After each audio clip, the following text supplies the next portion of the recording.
পল্লবীতে একটি বাসা থেকে ৭৫ বছর বয়সী একজন নারীর মরদেহ উদ্ধার করা হয়েছে এবং আপনারা জানেন যে তার একজন সন্তান সরকারি উচ্চপদস্থ কর্মকর্তা। কাজেই এখানে পুলিশ যথাযথভাবে তদন্ত করতে পারবে কিনা, উনি আমি আসলে নাম বলতে চাচ্ছি না, উনি একজন যুগ্ম সচিব এবং বন্দর কর্তৃপক্ষের সাথে আছেন।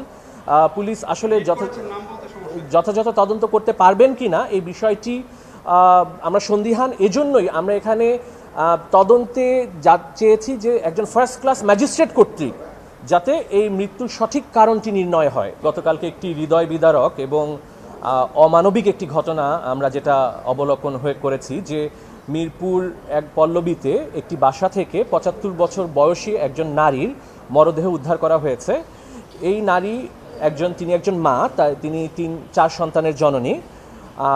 তার মরদেহটি পচা অবস্থায় এবং পোকামাকড় লাশটিতে পোকামাকড় সহ পাওয়া গিয়েছিল এবং পুলিশ প্রাথমিকভাবে ধারণা করছে যে এই বাসাটিতে নারী ৭ থেকে ৮ দিন আগে তিনি মৃত্যুবরণ করেছেন এবং যেটি আমি বললাম যে তার ৪ সন্তান রয়েছে, ৪ সন্তানই সমাজে প্রতিষ্ঠিত। আমরা যেটি দেখেছি এর মধ্যে একজন হচ্ছেন উনি সরকারের উচ্চপদস্থ কর্মকর্তা হিসেবে রয়েছেন, একজন বাংলাদেশ প্রকৌশল বিশ্ববিদ্যালয়ের অধ্যাপক হিসেবে রয়েছেন, একজন প্রবাসী রয়েছেন এবং তিনি যে ফ্ল্যাটে থাকতেন সেই ফ্ল্যাটের পাশের রুমেই থাকতেন ওনার স্কুল শিক্ষিকা নিজের কন্যা।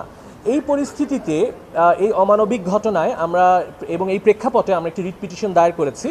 এই রিট পিটিশনটিতে আমরা আদালতের কাছে, মহামান্য হাইকোর্টের কাছে যে প্রেয়ারগুলো করেছি, 4টি প্রেয়ার করেছি মূলত।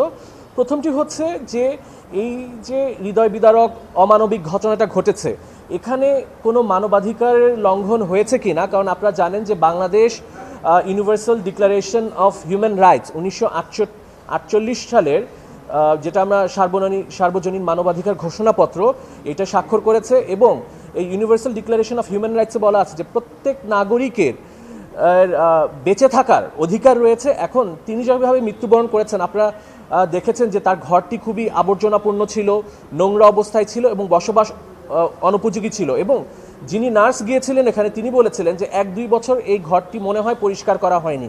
এই পরিস্থিতি, এই অমানবিক পরিস্থিতিতে মানবাধিকারের কোনো চরম লঙ্ঘন হয়েছে কিনা এটি নির্ণয় করার জন্য আমরা তদন্ত চেয়েছি।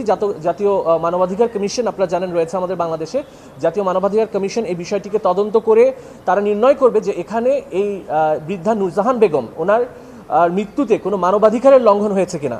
দ্বিতীয়ত আমরা চেয়েছি যে তিনি যে মৃত্যুবরণ করেছেন এখানে মৃত্যুর সঠিক কারণটি নির্ণয় করার জন্য, কারণ 7 দিন ধরে একটি লাশ একটি মহানগরের একটি গুরুত্বপূর্ণ স্থানে এভাবে পড়ে আছে কিন্তু কেউ তার খোঁজ খবর নিল না, একাকিত্ব অবস্থায় তিনি লাশ হয়ে পড়ে রইলেন। এই বিষয়টি তদন্ত করে আমাদের ফৌজদারি, আমাদের দণ্ডবিধিতে যে অবহেলাজনিত মৃত্যু হয়েছে কিনা সেটি নির্ণয়ের জন্য।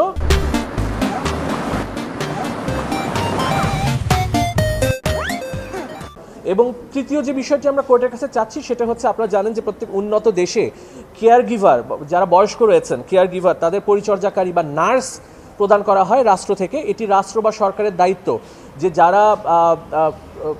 যারা বয়স্ক এবং ইনফার্ম পার্সন রয়েছে, মানে নিজেদের শারীরিক অবস্থা তারা নিজেরা দেখাশোনা করতে পারে না, তাদেরকে পরিচর্যাকারী বা নার্স প্রদানের জন্য আমাদের যে সমাজ কল্যাণ অধিদপ্তর আছেন তারা কেন এই আমাদের দেশে যারা 65 বছরের ঊর্ধ্বে রয়েছেন বয়স্ক এবং যারা নিজেদের দেখাশোনা করতে পারেন না তাদেরকে কেন পরিচর্যাকারী বা নার্স প্রদান করা হবে না, এই মর্মে আমরা নির্দেশনা চেয়েছি। এই রিটটি আগামী সপ্তাহে হিয়ারিং করার জন্য আমরা আদালতে জমা দিয়েছি এবং আমরা আশা করছি যে আমরা এই রিটে আদালতে নির্দেশনা দিলে মৃত্যুর সঠিক কারণ নির্ণয় করা সম্ভব হবে। এখানে একটি অপমৃত্যুর মামলা হয়েছে, যেটাকে আমরা ইউডি কেস বলি, আনন্যাচারাল ডেথের বলি, অপমৃত্যুর মামলা হয়েছে এবং মামলাটি করেছে কিন্তু তার মেয়ে করেছেন এবং আপনারা জানেন যে তার একজন সন্তান সরকারের উচ্চপদস্থ কর্মকর্তা। কাজেই এখানে পুলিশ যথাযথভাবে তদন্ত করতে পারবে কিনা, উনি আমি আসলে নাম বলতে চাচ্ছি না, উনি একজন যুগ্ম সচিব এবং বন্দর কর্তৃপক্ষের সাথে আছেন। পুলিশ আসলে যথাযথ তদন্ত করতে পারবেন কিনা এই বিষয়টি আমরা সন্দিহান। এজন্যই আমরা এখানে তদন্তে চেয়েছি যে একজন ফার্স্ট ক্লাস ম্যাজিস্ট্রেট কর্তৃক যাতে এই মৃত্যুর সঠিক কারণটি নির্ণয় হয়।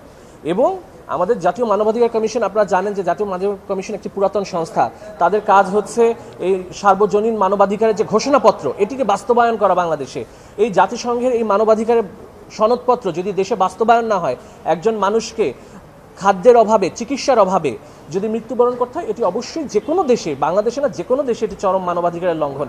আরেকটি বিষয় বলতে চাই, 2013 সালে পিতামাতার ভরণ পোষণ আইন আপনি জানেন প্রণীত হয়েছে, এবং 2023 সালে পিতামাতার ভরণ পোষণ বিধিমালা প্রণয়ন হয়েছে, যেখানে সন্তানের দায়িত্ব রয়েছে প্রত্যেক পিতামাতার প্রতি তার উপার্জনের একটি টাকা তিনি তার পিতামাতাকে দিবেন, তার চিকিৎসার জন্য, তার বাসস্থানের জন্য, তার খাদ্যের জন্য। আমাদের বিদ্যমান আইনে যেখানে বাধ্যবাধকতা রয়েছে, এবং এটি কিন্তু একটি দণ্ডনীয় অপরাধ, 3 মাস পর্যন্ত সাজার বিধান রয়েছে, সেখানে একজন নারী বৃদ্ধা যিনি মা, যার সন্তানরা বাংলাদেশে অবস্থান করছে, সেখানে 7 দিন ধরে তার মৃতদেহ পড়ে আছে একটি বাসায়। এই বিষয়টি কেউ জানে না, রাষ্ট্রের আইন শৃঙ্খলা বাহিনী জানে না, ওই বাসার যে আত্মীয় স্বজন প্রতিবেশীরা আছে তারা জানে না। এটি সন্দেহজনক এবং এই বিষয়টি সঠিক তদন্তের জন্যই আমরা বিচারিক তদন্ত চেয়েছি।